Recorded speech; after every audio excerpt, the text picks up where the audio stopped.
चलिए हेडलाइंस के बाद सीधा रुक कर लेते हैं खबरों का। संत कबीर नगर में एक पिछड़ा वर्ग सम्मेलन का आयोजन किया गया था, जहां पर केंद्रीय राज्य मंत्री और बीजेपी प्रत्याशी पंकज चौधरी मुख्य अतिथि के तौर पर उन्होंने शिरकत की। इस दौरान पंकज चौधरी ने कांग्रेस और सपा पर जमकर निशाना भी साधा, साथ ही बड़ा बयान भी उन्होंने दिया। उन्होंने राहुल गांधी को चाइना द्वारा पोषित बता दिया और साथ ही बीजेपी सरकार की बड़ी उपलब्धियां भी गिनवाई हैं।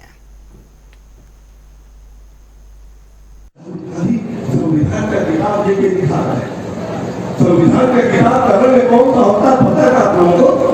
भारतीय संविधान का कलर नीला होता है, नीला।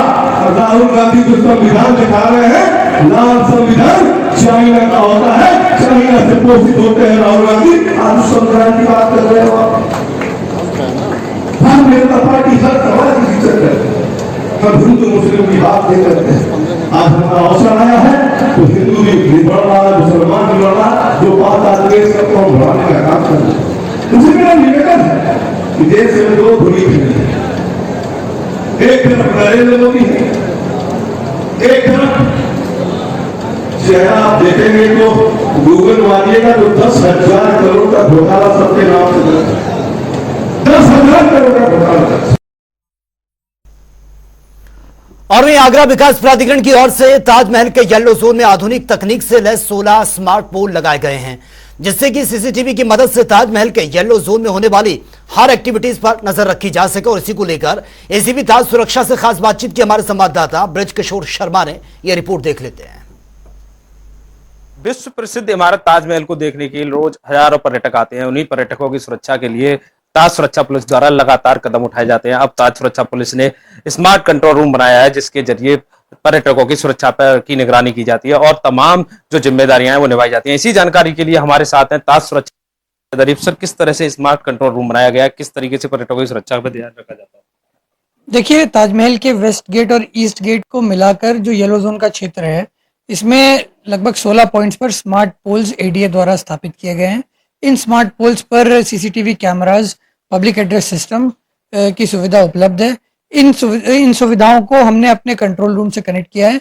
स्मार्ट कंट्रोल रूम एसीपी ताज सुरक्षा ऑफिस में बनाया गया है। यहाँ से हम सारे पॉइंट्स पर नजर रख सकते हैं, सभी तरह की अवैध गतिविधियों पर नजर रख सकते हैं। हर पॉइंट पर अगर हमें कोई निर्देश देना है तो हम वो निर्देश भी पब्लिक एड्रेस सिस्टम के माध्यम से दे सकते हैं, और अगर कोई कॉमन मैसेज भी सर्कुलेट करना है तो वो भी हम यहाँ से कर सकते हैं। सर, इसी कंट्रोल रूम से आपका PA system, public address system भी चलाया जा रहा है और कैमरों से निगरानी रखी जा रही है। किस तरह के पर्यटकों को परेशानियां आती हैं, नॉर्मल परेशानी भी होती है, किस तरह से उन पर निगरानी रहती है आपकी पीए सिस्टम में? देखिए, यहाँ पर पर्यटकों को कई प्रकार की परेशानियां झेलनी पड़ती हैं। जैसे फॉर एग्जांपल, अगर टिकट विंडो पे लाइन लगी हुई है तो वहाँ एक कैमरा है जिसको देखकर हम वहाँ पे क्राउड मैनेजमेंट के जो हमारी टेक्निक्स है उनका पालन कराएंगे। अगर एंट्री गेट पर लाइन लगी हुई है, जैसे वेस्ट गेट एंट्री जहाँ से 80% पर्यटक आते हैं, अगर वहाँ पे एक्स्ट्रा लाइन लगी हुई है तो हम वहाँ पर आधे पर्यटकों को पूर्वी गेट पर ले आते हैं कैमरे के माध्यम से देखकर। इसी तरह अगर लपकागिरी हो रही है या किसी तरह की अवैध गतिविधियां हो रही हैं, कोई ऑटो ई रिक्शा इस क्षेत्र में आकर जाम लगाने का प्रयास कर रहे हैं या पर्यटकों को पकड़ने का प्रयास कर रहे हैं, तो हम उन पर भी कैमरे से निगाह रखते हैं और उनके विरुद्ध कार्रवाई करते हैं। सर, एक और सवाल है, जैसे ऑटो रिक्शा है, पर्यटक आते हैं, उन्हें घेरते हुए नजर आते हैं, तो ये सिस्टम उस पर कितना प्रभावी रहेगा और किस तरीके से उन पर कार्रवाई होगी? जी, हमने लगातार इस सर्वेलेंस सिस्टम को एक्टिव कर रखा है। जो ताजमहल का येलो जोन का क्षेत्र है, इसमें तो ऑटो ई रिक्शा प्रतिबंधित है, मगर आरके स्टूडियो से लेकर मदरसे के बीच में ताजगंज थाने के सामने का जो क्षेत्र है वहां पर ऑटो ई रिक्शा चलते हैं। यहाँ जो कैमरे लगे हुए हैं, 3 पॉइंट है हमारे, इन तीनों पॉइंटों से लगातार निगरानी कर रहे हैं। अगर ऑटो ई रिक्शा इसमें किसी भी प्रकार की अवैध गतिविधि करते पाए जाते हैं तो उनके विरुद्ध सख्त से सख्त कार्रवाई की जाएगी। ये थे हमारे साथ एसीपी सैयद अरीफ ताज सुरक्षा, जिन्होंने बताया किस तरह जो सिस्टम लगाया गया है उसके जरिए पर्यटकों की सुरक्षा पर निगरानी रखी जाती है, लपकों और अन्य जो संदिग्ध गतिविधियां उन पर निगरानी रखी जाती है। ब्रज किशोर शर्मा, जनता टीवी, आगरा। फिलहाल यहां रुकेंगे एक छोटे से ब्रेक के लिए, लेकिन ब्रेक के उस पार आपको दिखाएंगे कि लोकसभा चुनाव को लेकर उत्तर प्रदेश की जनता का क्या कुछ मूड है। छोटे से ब्रेक के बाद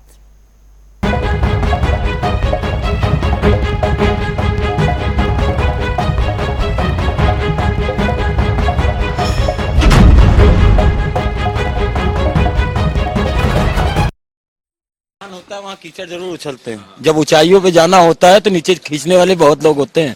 तो ये आरोप लगाना और फेमस होना दोनों एक ही चीज है। सिर्फ कमल खिलेगा बस। कमल। यहाँ पे जिस तरीके से हम दिखा रहे हैं, तमाम लोग हैं, आपकी दुकान है, ये भी दुकान में वो सन्नाटा छाया हुआ है, बाजार का बिल्कुल पीक टाइम है। आपको क्या लगता है कि बाजार जो सन्नाटा है इसके लिए जिम्मेदार कौन?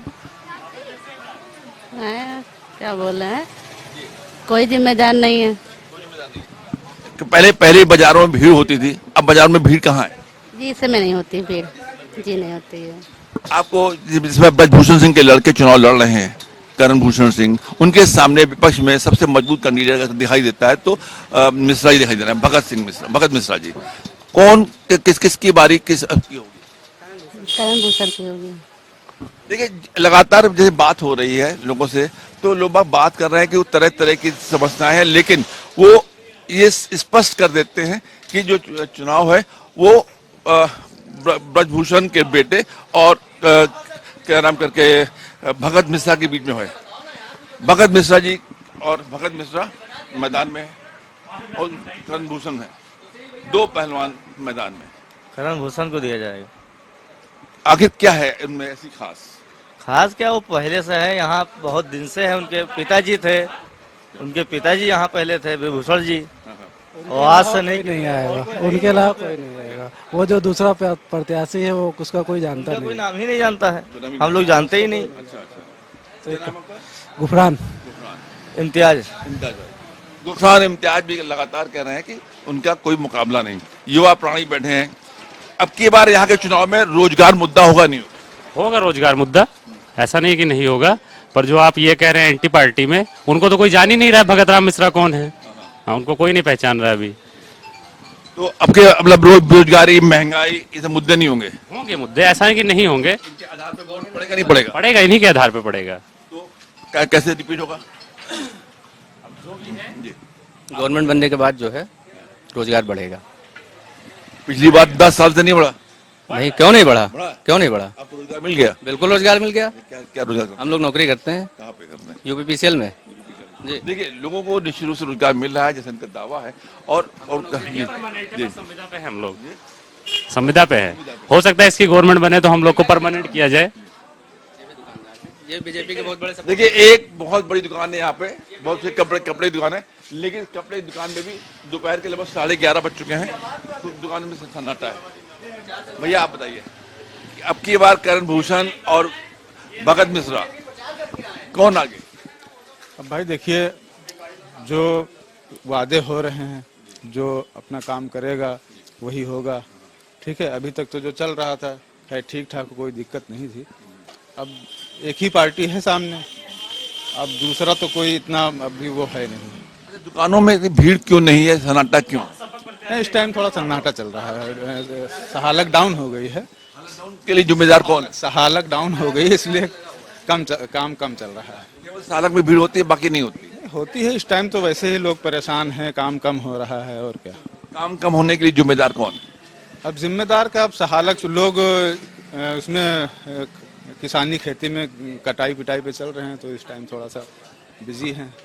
लोग अब ये मान रहे हैं कि यहाँ पर काम कम हो गया है, सहालक नहीं है, काम खत्म हो रहा है, लेकिन उसके बावजूद ये मानने को तैयार नहीं है कि यहाँ पे उनको किसी प्रकार का संकट है। वो कह रहे हैं कि मतलब जो है वही मजबूत है। आपको क्या लगता है? क्या सर? चुनाव सर पर है, 20 तारीख को वोटिंग पड़ेगी। करण भूषण सिंह, ब्रजभूषण सिंह के लड़के चुनाव लड़ रहे हैं, उनके सामने भगत मिश्रा जी है। जी, हम लोग तो भाजपा हैं। आप लोग भाजपा हो, लेकिन क्यों हो? अच्छा काम हुआ है ना, विकास हो रहा है, अच्छा काम हो रहा है। या इनको विकास दिखाइए भाई साहब। ये हाँ, पर्सनल है ना घर है। तो वो दिखा दो, वो रोड दिख रही है, वो मेन रोड भी दिखा दिए। काम हुआ है अभी जल्द। कचरा है तो इसकी वजह से लग रहा है, सफाई होती है, विकास होता है, 5 किलो राशन है और सब अच्छे से काम हो रहा है। सबसे बड़ी बात है कि 5 किलो का राशन इनके लिए बहुत महत्वपूर्ण है और जी गरीबों का और ये लोग निश्चित रूप से यहाँ पर इस खाने को लेकर बहुत खुश हैं। मैं दिखाना चाहता हूँ ये जो विकास है, विकास सामने दिख रहा है बहुत ज्यादा, जिसको लेकर के लोग बहुत सम्मान कर रहे हैं। हाँ भाई, भैया ये चाय बनाते हैं, चाय की पत्ती यहाँ पे पड़ी हुई है। आप युवा हो, इस बार चुनाव का मुद्दा क्या है? हम राजनीति में इंटरेस्ट ही नहीं रखते। कौन जीतेगा यहाँ पे? हम लोग तो भाजपा को ही जिताएंगे फिलहाल जी। जबरल रोड पे जो बाजार है, हाँ, ये इन्होंने बड़ी बात बताई है कि इनका सपना है कि जैसे देश का प्रधानमंत्री, मौजूदा प्रधानमंत्री चाय वाले थे, चाय बेचते थे, ये भी चाय बेचते हैं। आप क्या क्या सपना है? चाय बेचने के बाद प्रधानमंत्री बनोगे? हाँ, उम्मीद तो है प्रधानमंत्री बनने के आगे चल के जी। तो कैसे बन जाएगा? तो यार यहाँ पे चाय बेचो, वो तो संघर्ष, तो संघर्ष किया जाएगा वक्त आने पर, तो उसका भी। अभी 11-12 बजे से सन्नाटा खत्म होगा। 12 बज ही रहा है। अभी 11 बजे चलने वाली है, अब बाजार चलने वाली है। तो इस वजह ये अब क्या जो चुनाव हो रहा है, चुनाव में आपको क्या लगता है किसकी बारी? इंडिया गठबंधन सरकार बन रही है। इंडिया गठबंधन, इंडिया गठबंधन।